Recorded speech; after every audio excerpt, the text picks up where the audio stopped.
ತಮಿಳುನಾಡು ರಾಜಕೀಯದಲ್ಲಿ ಶಶಿಕಲಾ ನಟರಾಜನ್ ಯುಗ ಆರಂಭವಾಗಿದೆ.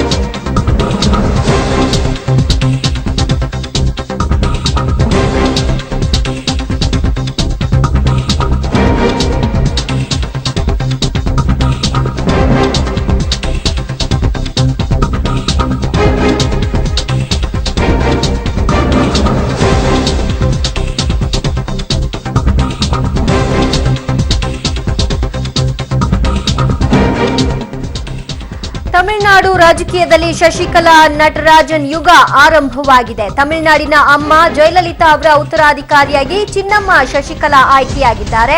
ಚೆನ್ನೈನ ಎಐಎಡಿಎಂಕೆ ಪಕ್ಷದ ಪದಾಧಿಕಾರಿಗಳ ಸಭೆಯಲ್ಲಿ ಚಿನ್ನಮ್ಮ ಅವರನ್ನ ಪಕ್ಷದ ಪ್ರಧಾನ ಕಾರ್ಯದರ್ಶಿಯಾಗಿ ಆಯ್ಕೆ ಮಾಡಲಾಗಿದೆ. ಶಶಿಕಲಾ ನಟರಾಜನ್ ಪದಾಧಿಕಾರಿಯಲ್ಲದೆ ಇರುವ ಕಾರಣ ಇವತ್ತಿನ ಸಭೆಯಲ್ಲಿ ಭಾಗವಹಿಸಿರಲಿಲ್ಲ. ಅವರ ಅನುಪಸ್ಥಿತಿಯಲ್ಲೇ ಅವರನ್ನೇ ತಮ್ಮ ಏಕಮೇವ ನಾಯಕಿಯಾಗಿ ಎಐಎಡಿಎಂಕೆ ಘೋಷಿಸಿದೆ. ಪಕ್ಷದ ಪದಾಧಿಕಾರಿಯಾಗಬೇಕಾದ್ರೆ ಕನಿಷ್ಠ 5 ವರ್ಷಗಳಿಂದ ಸದಸ್ಯರಾಗಿರಬೇಕು. ಆದರೆ ಶಶಿಕಲಾಗಾಗಿ ಈ ನಿಯಮದಲ್ಲಿ ಬದಲಾವಣೆಯನ್ನ ಮಾಡಿಕೊಳ್ಳಲಾಗಿದೆ. ಜಯಲಲಿತಾ ಅವರ ಪರಮಾಪ್ತೆ ಶಶಿಕಲಾ ಅವರಿಗೆ ಪಕ್ಷದ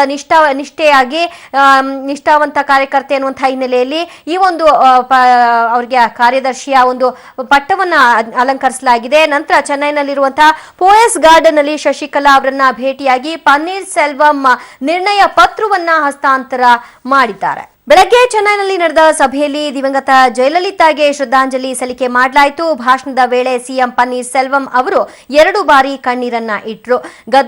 ಗದ್ಗರಿತರಾದಂತಹ ಅವರು 2 ಬಾರಿ ತಮ್ಮ ಭಾಷಣವನ್ನ ನಿಲ್ಲಿಸುವಂತಹ ಪರಿಸ್ಥಿತಿ ಬಂದಿತ್ತು. ಜಯಲಲಿತಾಗೆ ನೊಬೆಲ್ ಶಾಂತಿ ಪ್ರಶಸ್ತಿಯನ್ನ ನೀಡಬೇಕು, ಏಷ್ಯಾದ ನೊಬೆಲ್ ಎಂದೇ ಪರಿಗಣಿಸಲ್ಪಟ್ಟಿರುವಂತಹ ಮ್ಯಾಗ್ಸೆನ್ಸೆ ಪ್ರಶಸ್ತಿಯನ್ನ ಕೊಡಬೇಕಾಗಿದೆ ಅನ್ನುವಂತಹ ಒಂದು ಮನವಿಯನ್ನು ಕೂಡ ಮಾಡಿಕೊಂಡಿದ್ದಾರೆ. ಜಯಲಲಿತಾ ಜನ್ಮದಿನವಾದ ಫೆಬ್ರವರಿ 24ರಂದು ರಾಷ್ಟ್ರೀಯ ರೈತರ ದಿನವೆಂದು ಪರಿಗಣಿಸುವಂತೆ ಆಗ್ರಹಿಸಿ ನಿರ್ಣಯವನ್ನ ಕೈಗೊಳ್ಳಲಾಗಿದೆ. ಓಕೆ, ತಮಿಳುನಾಡು ರಾಜಕೀಯದಲ್ಲಿ ಶಶಿಕಲಾ ನಟರಾಜನ್ ಯುಗ ಆರಂಭವಾಗಿರುವಂತದ್ದು ಈಗ ನಾವು ಕಾಣ್ತಾ ಇದ್ದೀವಿ. ತಮಿಳುನಾಡಿನ ಅಮ್ಮ ಜಯಲಲಿತಾ ಅವರ ಉತ್ತರಾಧಿಕಾರಿಯಾಗಿ ಚಿನ್ನಮ್ಮ ಶಶಿಕಲಾ ಅವರು ಆಯ್ಕೆಯಾಗಿದ್ದಾರೆ. ಬೆಳಗ್ಗೆ ಚೆನ್ನೈನಲ್ಲಿ ನಡೆದಂತಹ ಸಭೆಯಲ್ಲಿ ಒಂದು ನಿರ್ಣಯವನ್ನ ತೆಗೆದುಕೊಳ್ಳಲಾಗಿದೆ. 500 ಮತ್ತು 1000 ರೂಪಾಯಿ ನಿಷೇಧಿಸಿ ಕಪ್ಪು ಹಣ ಭ್ರಷ್ಟಾಚಾರ ಭಯೋತ್ಪಾದನೆಗೆ ಕಡಿವಾಣ ಹಾಕ್ತೇನೆ, ದೇಶದಲ್ಲಿ ಅಚ್ಚೇ ದಿನ ಬರುತ್ತೆ, ಅದಕ್ಕಾಗಿ 50 ದಿನ ಕಡಿಮೆ ಟೈಮನ್ನು ಕೊಡಿ ಅಂತ ಕೇಳಿದ ಪ್ರಧಾನಿಯವರಿಗೆ ಈಗ ಉಳಿದಿರುವುದು 48 ಗಂಟೆ. ಅಣ್ಣಾ ಡಿಎಂಕೆ ಪಕ್ಷದ ಚುಕ್ಕಾಣಿ ಹಿಡಿಯೋದಕ್ಕೆ ಶಶಿಕಲಾ ಕಸರತ್ತು ಮುಂದುವರೆಸಿದ್ದಾರೆ. ನಾಳೆ ಚೆನ್ನೈನಲ್ಲಿ ಅಣ್ಣಾ ಡಿಎಂಕೆ ಪಕ್ಷದ ಸರ್ವ ಸದಸ್ಯರ ಸಭೆ ಹಿನ್ನೆಲೆಯಲ್ಲಿ ನಿನ್ನೆ ನಟ ಅಜಿತ್ ಜೊತೆ ಶಶಿಕಲಾ ಮಹತ್ವದ ಮಾತುಕತೆ ನಡೆಸಿದರು. ಪಕ್ಷದ ಜನರಲ್ ಸೆಕ್ರೆಟರಿಯಾಗಿ ಆಯ್ಕೆಯಾಗೋದಕ್ಕೆ ಶಶಿಕಲಾ ಅಜಿತ್ ಅವರ ಬೆಂಬಲ ಕೋರಿದ್ದಾರೆ ಎನ್ನಲಾಗ್ತಾ ಇದೆ.